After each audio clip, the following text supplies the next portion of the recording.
Okay, this will be one cut. 2024, Thaxton Gallagher. This is my podcast for Western civilization. We are prompted to choose one person and explain their significance in history. Two primary sources that back up your claim, and then one secondary source that can talk about how they're viewed by the public. I chose Donald Trump. Okay. I know it's like, Donald Trump, it's kind of this like niche, not niche, but like cliche, like always talked about. Always in headlines. And I know you might be looking for somebody that is farther back, more of like maybe if it is US history, it's more of like a Abraham Lincoln, or it's um, George Washington, more of a someone that's not in this current era. But the reason I chose Donald Trump is because I think that right now the country looks at it as like a big laughing matter or a big joke or like some like just drama in the US. But 100 years from now, 200 years from now, 500 years from now, these crucial moments in our civilization are what will be reflected on, like Donald Trump, the Hillary Clinton, this era of politicians in the US is what will be looked back on as when things started to take a turn, when things started to get dark, when things weren't as bright and beautiful as they used to be. And I think Donald Trump's head in a 500 years will spearhead this conversation and this learning point. I believe there will be classes taught on what is going on right now in our country. And the first primary source that I want to talk about is a YouTube video. I'll link it. And it's Donald Trump's speech that he had on January 6th. Now, that is kind of like what has been held up as the downfall, the nail on the cross for Donald Trump, especially in the last 2020 cycle, voting cycle. He has been castrated, crucified for this speech that he gave. When you watch the speech, it's politics nowadays. It's a lot of, if this is liberals, this is Republicans. It's a lot of this point. No, you did. No, you did. You lied. You lied. And he plays into that with an extreme, and and you can hear it in the tone during the speech. It is very, they're trying to steal it from us. We are trying to be the good people. These people are monsters. They need to be stopped. And he does say the Republicans are going to march on the Capitol. He does emphasize peacefully. He does emphasize it's a protest. Make their statement be heard. He never incites violence specifically, but he does say Republicans will make their voice heard.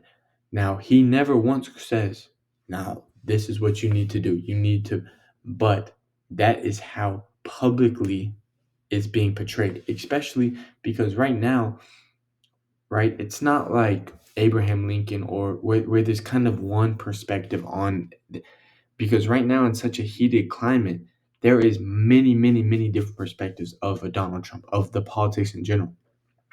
Um, and so the other um, thing I want to cite is a New York article post talking about top 10 worst quotes from Donald Trump. Okay. Now, this article post, this it exemplifies everything of what we are now in a culture. Okay, it's got ads. It's got ads on the post. It's supposed to be informative post, and it is snippets of small quotes that are taken maybe out of context or not fully like given full details out of context. Pretty much almost everything is taken out of context. Even if you are trying to just and give a valid argument, it still will be taken out of context because you don't know how the words are said with tone, with facial expressions, with body language. And it's so hard to give full context to many things. And this article, it's just like exactly what we are now. It's like just hit pieces. It's no one thinks, no one thinks about critical thinking. No one thinks about like what's this source? Who's people are paying for these ads, so this is a paid thing. Who wrote this? Who's the editor? Do I need to look up any of these quotes and watch video of him saying them?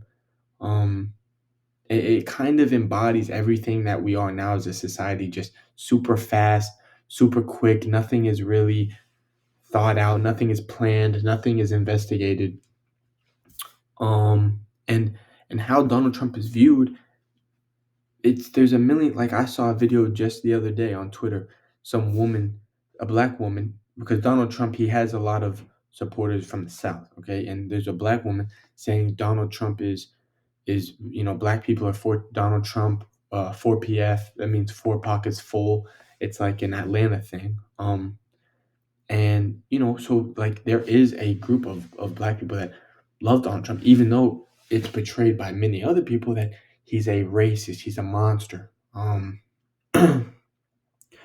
And he is what kind of threw a knife in this political climate we're in, where the one thing that is the downfall of Donald Trump is the divisiveness, which you have to play into now if you want to be a successful politician. But the problem is, we're not trying to have successful politicians. We're trying to find people that are good at running this country.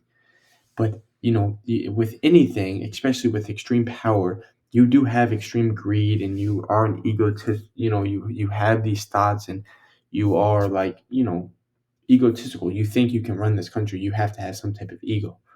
Um, but his downfall is that he points at the liberals, and the liberals point right back. So all it is this: he is the head of one country. So there should be more unity. There should be more involvement, and that is when 500 years from now will be studied.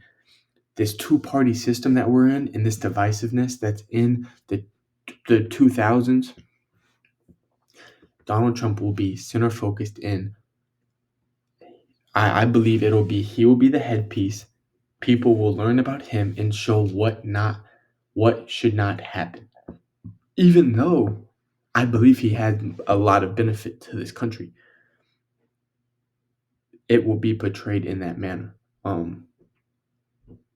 He will be castrated publicly. He already is, and there will be like just like how we learn of not Hitler, even though people do say we live in a fascist and he's a fascist. And I believe it'll be not not in the genocide, mass murder, evil type, but it'll be in that same light of like these people that had detriment and changed the culture of human society. He'll be in that type of conversation, and I'm interesting to see how things develop in real time, not 500 years from now looking back on it, but right now I got to live through it. So I'm interested to see how things change, um, and what goes on. I will, sorry, I have allergies, but I will source the YouTube video and the article, and I'll show some other things for supportive argument.